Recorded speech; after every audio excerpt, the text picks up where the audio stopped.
some Democrats feeling a little bit more upbeat, like they got some place to go, and next week is a fresh start. So joining us now to talk about all of this and more, two great guests: Brian Wolf, a Democrat who's worked for one very tough person, Nancy Pelosi, and one wimpy person, Rahm Emanuel.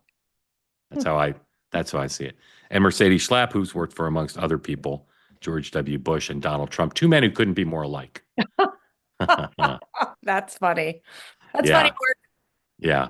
I like them both. I'll say I like them both. And I'd love to go someplace with the five of us.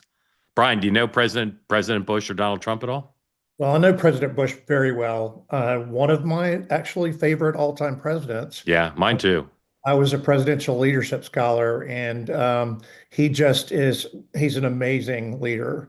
I wish that his voice amongst, and I'm sure you hear this, Mark, and Mercedes too, that I wish there were a little bit more vocal amongst the former presidents out there Yeah. for what's going on today. I think that'd be really important. But I also understand the respect that they give leaders going forward. So, Yeah, Brian, you know what President Bush says all the time is it would only help Trump. That if he spoke out, it would only help Trump. And I don't know how much of that's I an actually don't excuse. think anyone will Yeah, listen to George W. Bush anymore. And I think it's yeah, better for him to spend his time yeah. Painting. watercoloring. He's done Yeah, a really beautiful job with his oils and his he has. paintings. He I think has. that's where he should stay. I All think right. that's his lane, All right. especially for a president who literally led us into a massive war in the Middle East and in Iraq. And it was a bit disastrous, in my opinion. And that's coming from a Republican. Yeah. Who worked for George Bush, right? Yeah. Yeah. Brian, have you met Donald Trump? I have not. And, Okay. Mercedes, you spent a lot of time with Rahm or Nancy Pelosi? No, I have not. But I do want to say that Tulsi Gabbard, when she was still a Democrat, I was in the Fox News green room with her.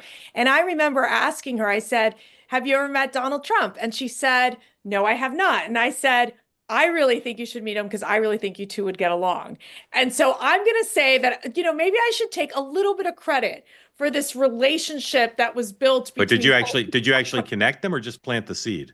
no, I planted the seed, but then it was Matt who brought Tulsi Gabbard to CPAC when she left the Democrat Party, when they pretty much called her a Right. bunch of horrific names. And then she spoke at CPAC, and both Matt and her knew that they were going to get criticized for this connection. And but she went forward, and then look at where we are today.